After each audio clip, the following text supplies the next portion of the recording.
Alors, bonjour, Philippe Jean-Louis, spécialiste de l'immobilier depuis 1999, en particulier dans le 16e et tout Paris en général. Et je vous présente Franck Sadoun, alias Dr Diagvision, diagnostiqueur depuis 15 ans sur Paris, région parisienne. Alors, c'est pas une after qui se déroule dans les caves du 16e arrondissement, mais on voulait les profiter avec vous et on va vous montrer une chose que vous ne savez peut-être pas lorsque vous allez vendre ou lorsque vous allez acheter. On vous a parlé des lots et des descriptifs de lots de copropriété, d'accord? Et s'il y a bien une chose qui est trompeuse à souhait, alors évidemment, je cherche une cave, voilà, ça c'est magnifique. Alors, regardez. On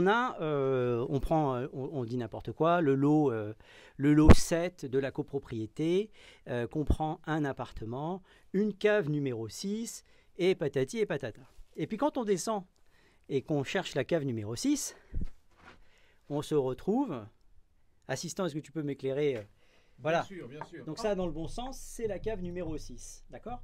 C'est un coup de peinture. Mais qu'est-ce que vous voyez ici? Là, il y a de la craie. Vous voyez peut-être pas. Et là, il y a un marqué numéro 10. Là, d'accord. Donc sur la même porte, vous avez le numéro 10 à la craie et le numéro 6 en peinture. Alors, qu'est-ce qu'on va choisir? La peinture ou la craie? En fait, personne ne sait.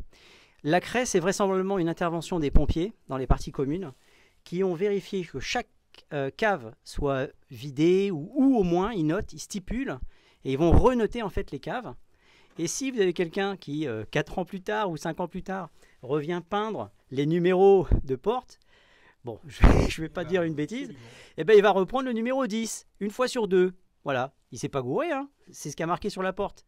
Seulement, c'était pas le bon numéro.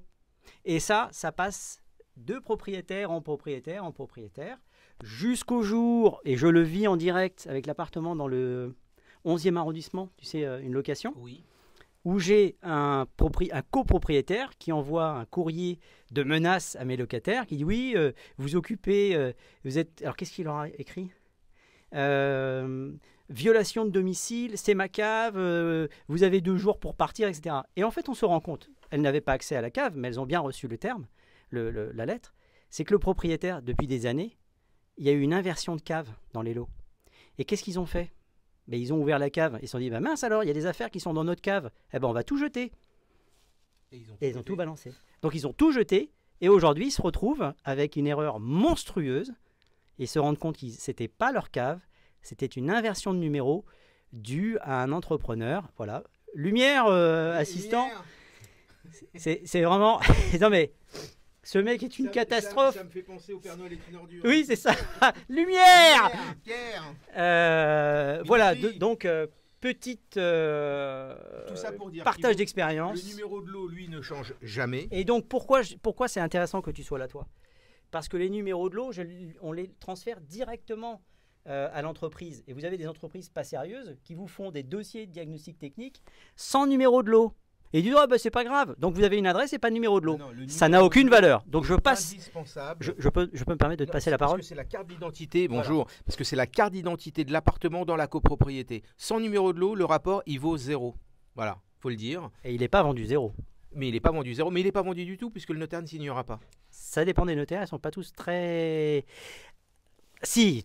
L'ensemble des notaires, la grande majorité bien évidemment est très sérieuse, mais il y a toujours des brebis galeuses, comme dans tous les métiers. Moi j'ai même vu des diagnostics acceptés par le notaire alors qu'il y avait marqué non réglé, donc non valable. Absolument. En travers. Absolument, j'ai eu le cas au début de mon activité. J'ai fait appel à l'ordre des notaires. J'ai remonté, mais bon, ça s'est noyé dans l'eau, si on peut dire. Voilà. Enfin, donc, inventée, en fait. oui, non, mais on se noie rarement dans autre chose qu'en eau. Voilà, petit parcours du combattant. Bah écoute, on va aller voir si le père Fouras est au bout du couloir. Allons-y, passe partout, s'il vous plaît. Allons-y. Qu'est-ce qu'il y a au bout du couloir? Yamaha. Non, il n'y a pas Yamaha. Il y a la vérité. Il y a la vérité. La vérité est au bout du couloir.